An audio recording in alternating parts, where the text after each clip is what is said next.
Spider days. Sorry, there's more things that rhyme with days. Let's start rhyming them right now. Wait, I think we messed it up. Goddamn, we really hate this song. Hello, I'm the Nostalgia Critic guy. Remember it so you don't have to. So you think the Raimi films got backlash? Wait until I reveal the tangled Mark web that we weave.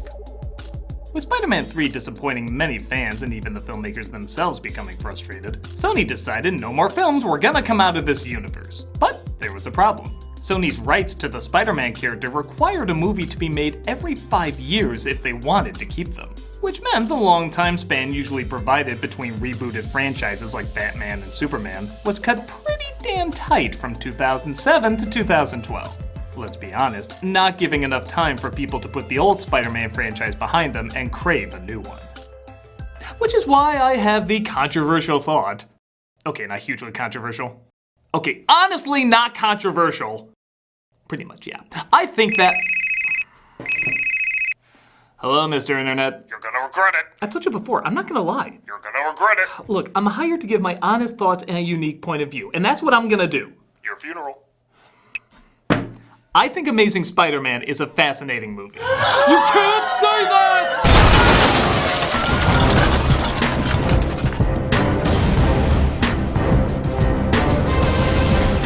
With that said, I don't think it's the best Spider-Man movie.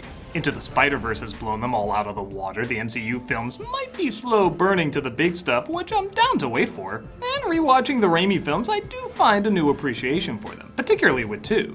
But maybe that's why this one intrigues me. It had the most impossible task of winning people over with a new Spider-Man reboot after a goofy but still iconic series. And all the changes in the film reflect that. Instead of going cheerful and clean, it went angry and dirty. Rather than Golden Age comic dialogue, it went more modern day comic dialogue.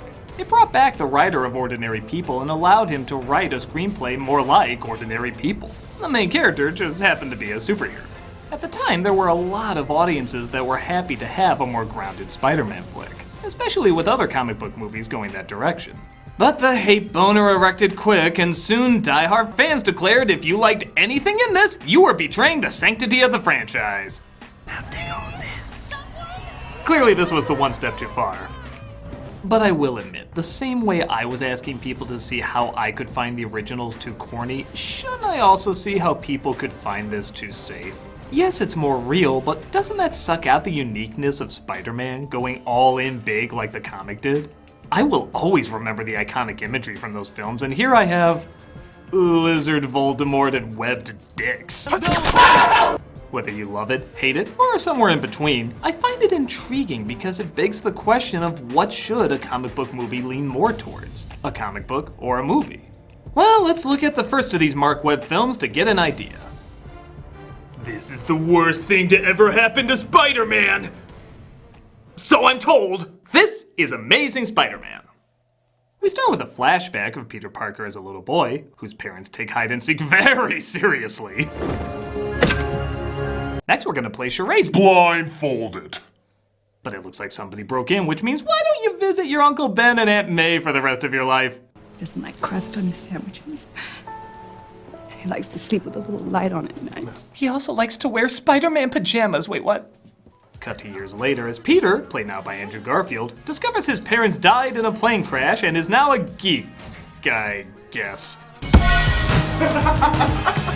Important Flash. So on the one hand, I don't just want the same Peter Parker again, and they do give us something different. Garfield is more of a brain in the same way Jobs or Zuckerberg is a brain. It's less chess club and more debate, less dorky and more awkward. Girls will talk to him, but they won't date him. If he didn't become Spider-Man, he'd probably run some company that would take over the world. Similar to how if Maguire didn't become Spider-Man, he'd probably push people around. One would be a physical bully and the other would be an industry bully. So already, I like that it keeps the same ideas but tweaks them enough to be different and new. So, why are you pretending he's high school George McFly then? Good morning, Parker. First off, he looks 29. That might be because he's 29. It would make more sense if they started this as an adult and he was already bitten by the spider. Second, what bully would pick on him? He's a good-looking skater with more hair gel than Everett from Oh Brother Where Art Thou if he was in a boy band. I mean, I get the idea he's not the bottom of the social food chain. That's reserved for... Even that kid doesn't seem that bad. Okay, the grandma sweater's a little weird, but we had this for 3 movies. He's supposed to just be odd, particularly with him looking out for kids being bullied where others don't. Take the picture. Put him down, Eugene. That's great, but it's inconsistent. He even takes out his contacts to put glasses on because his dad wore glasses, but let's be honest. It's done so we can identify him as the doofa dork from the previous films. He wore glasses. Parker! Uncle Ben, played well by Martin Sheen, has a similar problem. Even though he gives a really great performance, too many elements keep calling back to the original, even reworking the hammered-in catchphrase. If you could do good things for other people, you had a moral obligation to do those things. That's what's at stake here. Not choice, responsibility. From 6 words to 21 words. Abbreviate that next to what would Jesus do? But when the movie tries to be more its own thing, it is pretty engaging. Peter finds his father's old bag and looks up the scientist he used to work with on Bing, the search engine I use when I don't want someone to check my history because nobody would ever think of checking Bing, which leads him to Oscorp. Welcome to Oscorp. Born from the mind of our founder, Norman Osborn, Appearing here as a dark overlord because we haven't figured out how to ruin him yet.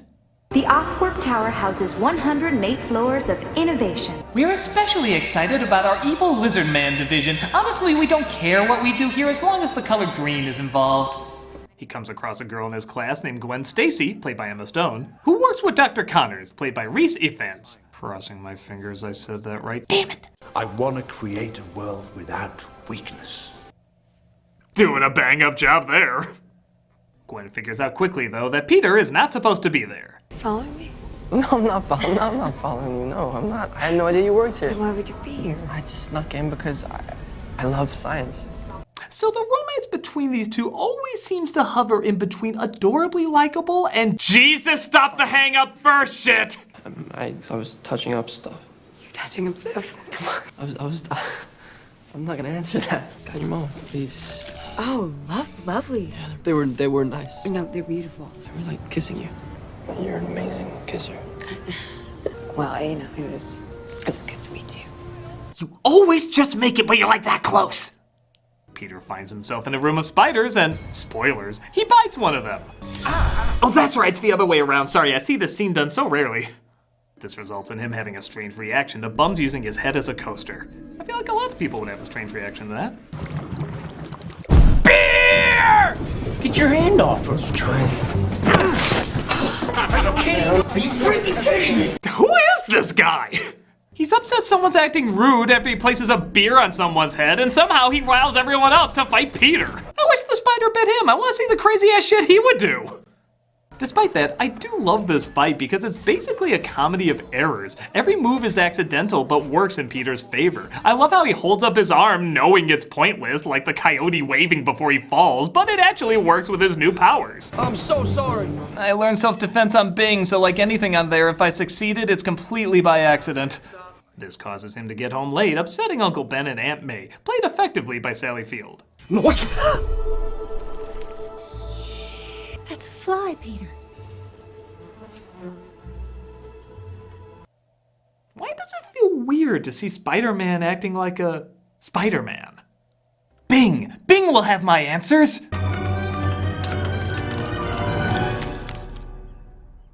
Well, this will make other morning activities fun. Peter tries to get some answers from Dr. Connors and reveals that he's the son of his old partner, Richard Parker. We were gonna change the lives of millions. The problem was always... The K-rate algorithm? Let me go out on a limb. Let me lend you a hand. I'd give my right arm if I could. Your arm is missing. Fuck, I'm so bad at this! Peter, through his father's research, figures out the algorithm to cross species with hopefully no side effects. The next day at school, banners are being painted on the basketball court while players practice. That seems like a sensible place to do it. Clearly, if anything goes wrong, it's the player's fault. You did that on purpose, Flash! I'm gonna continue this on the Buzzsaw and Shop class, where it's safe! No, but I should've. You better watch your back. That's right, teen girl half my size who looks like a threat. Flash is weird in this. Parker, of course, uses this opportunity to stick up for her, embarrassing the bully. That's it! You're going to detention! And the basketball team practice starts at 7 a.m. sharp. So all this is about getting even. Ben balls Peter out for acting insensitive and showing off moments before he acts insensitive and shows him off. He's got you on his computer. I'm his probation officer. Total creeper! He put your head on squirrels' bodies. He has all sorts of issues. After talking with Gwen, he tries out some of his new abilities in what I suppose is supposed to be a training montage, but honestly it comes across more like a jeans commercial.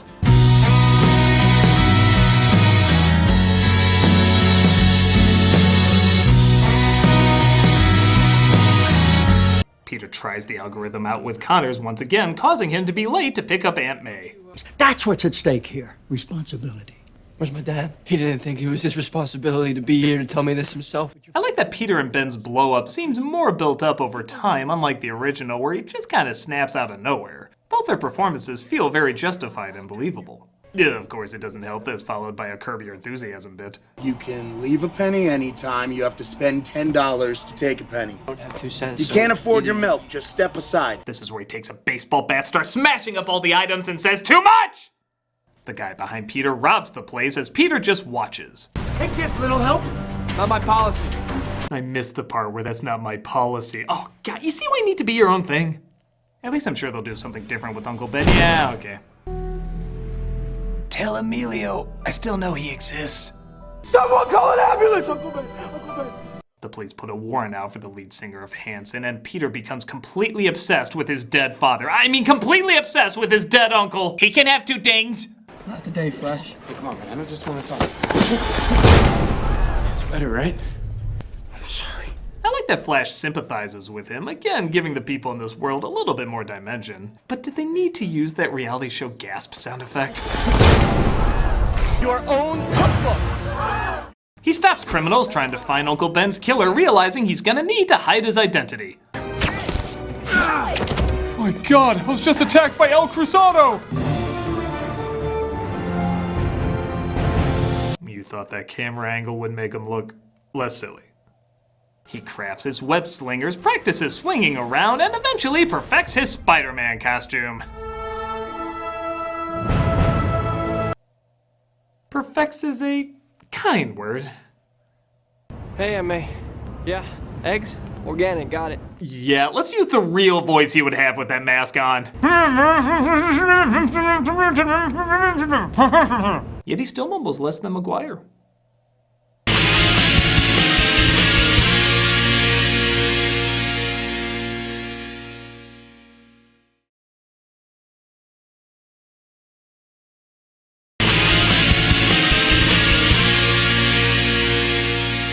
So here's the thing. While Garfield is not the young Peter Parker the comics portrayed, I would argue he's more the Spider-Man the comics portrayed. Spider-Man was a jokester, had good one-liners, and could be confident to the point of being almost a jerk. I feel like that's more what we got here, as he's legit pretty funny.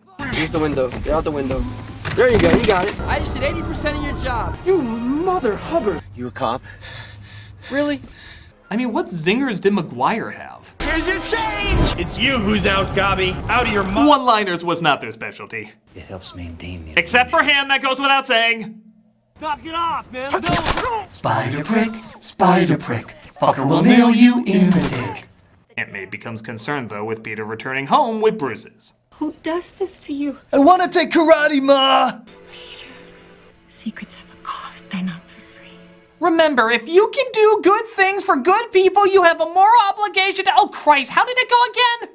Cross-species genetics is finally working. Dr. Connors is making progress with his experiments, but Oscorp tells him he has to move forward with human trials, as apparently Norman Osborn's life depends on it. I've used lizard DNA to help Freddy regrow that limb. It's a miracle. He's catching flies with his tongue, but aside from that, he's doing great.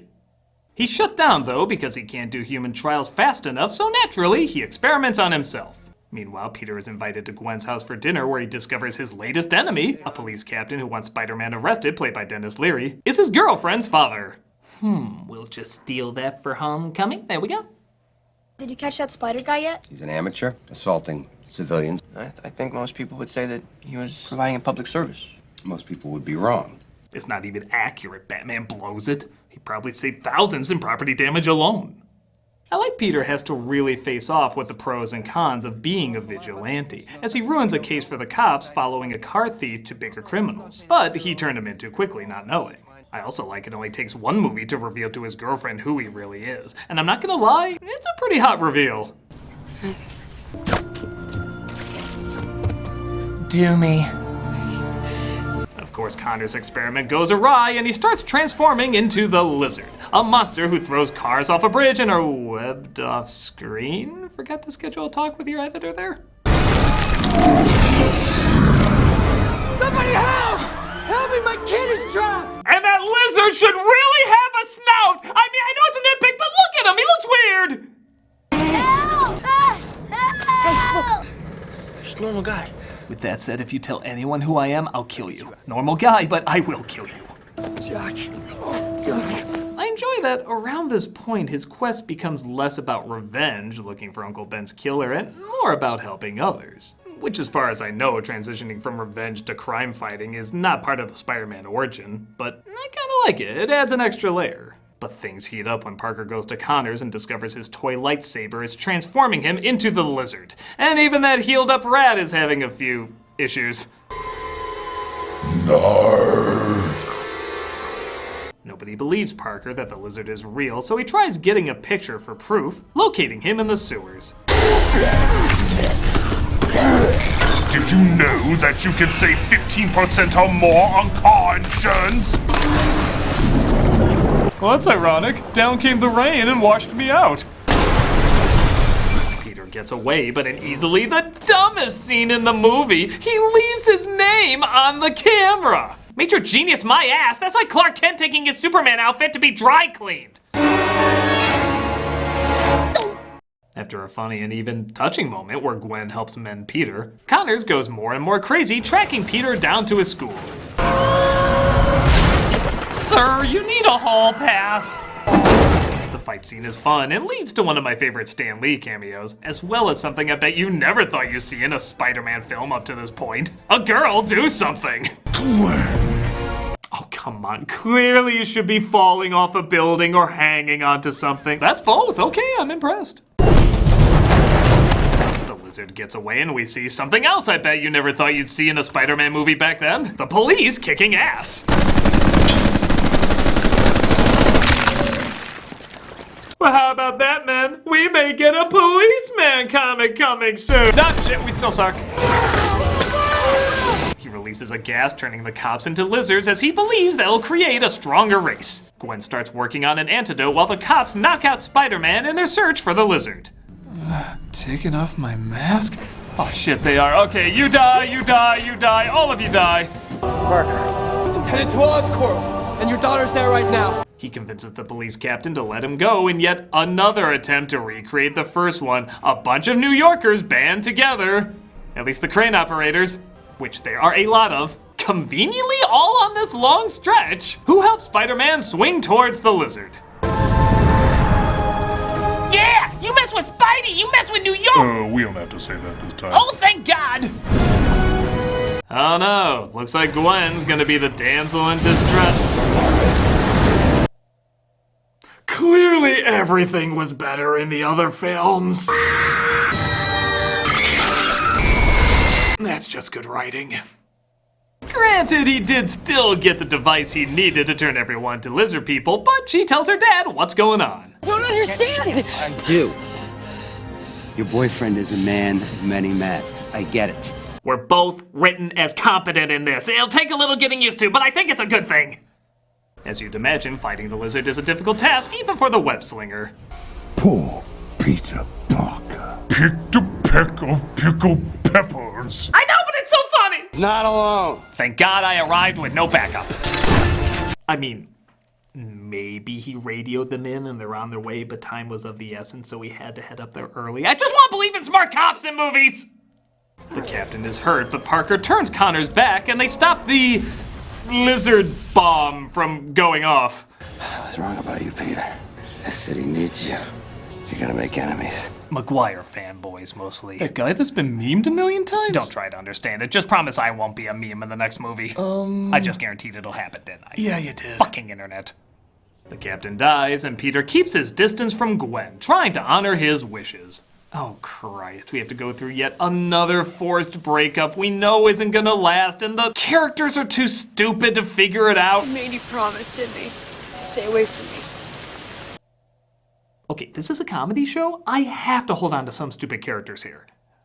I guess it does end on kind of a confusing note, as Gwen and Peter's relationship isn't the only thing pointlessly open-ended. We have the mystery of Peter's parents and the mystery of Uncle Ben's killer, which isn't a mystery, it's this guy. What was even gonna be discovered with that? Oh my god, he's a singer for Nickelback! Now I hate him even more! Whatever life has in store for me, I will never forget these words.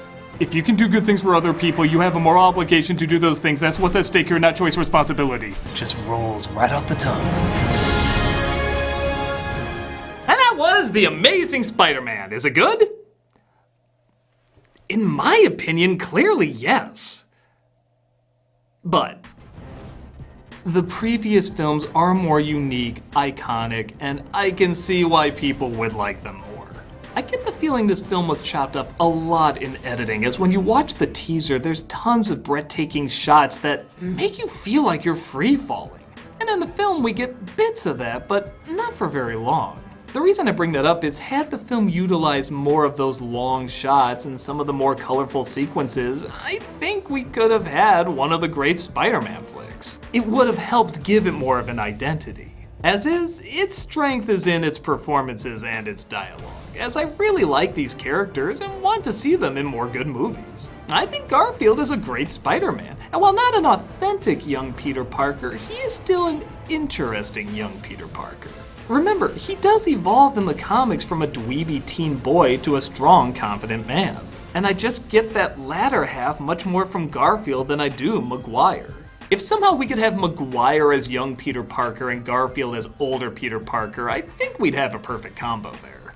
For a while, this was the Spider-Man movie that was more my speed. I dug the realistic conversations over the Adam West style dialogue, but I do see now this is a bit more run-of-the-mill. I will never forget what happens in the Raimi films, where with Webb, I remember more of the feelings in the moment, but not a ton else. I don't think the strengths of the film should be pushed aside though. The acting is good, the dialogue feels real, the web-slinging scenes, when they hold on them long enough, really make you feel like you're swinging through the air.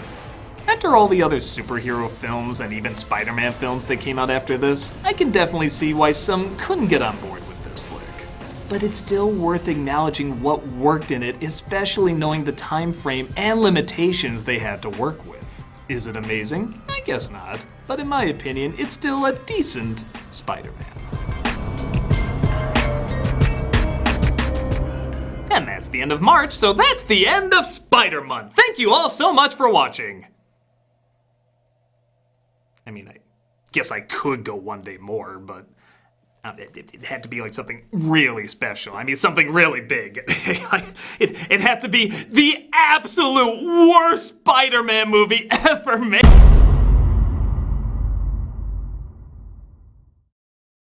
Can't afford your milk, just step aside. Hey, Doug Walker here, doing the charity shout out. If you're watching this, you might be watching it from your work, which is where my work is right now, at home. So once again, we're gonna do the same charity we did as last week, the CDC Foundation. Not just because it's a great organization that's, you know, helping people that have the coronavirus, but it's also very big on spreading awareness. You hear a lot of stuff about misinformation going around, so forth. So this is just, once again, I mean, you see the site everywhere now. They're like, no, this is the place to go to get the proper information. So we're gonna push it too. We're just gonna say, not only, you know, please consider donating. The link we have goes to a donate button that, you know, it helps people with the coronavirus stop spreading of the coronavirus, but it also has just such important information, like essential information that you need. And you see people going back and forth, no, this is real, this is not real. This is the stuff to check out. So once again, if you have anything to donate, we understand if you're trying to save up too, obviously, but if you have anything to donate for people that have been through this or just to help stopping the spread of this, please consider that. And if not, check out the website anyway, because they really do have essential information. So all my best to you guys. I hope you're doing well. Take care.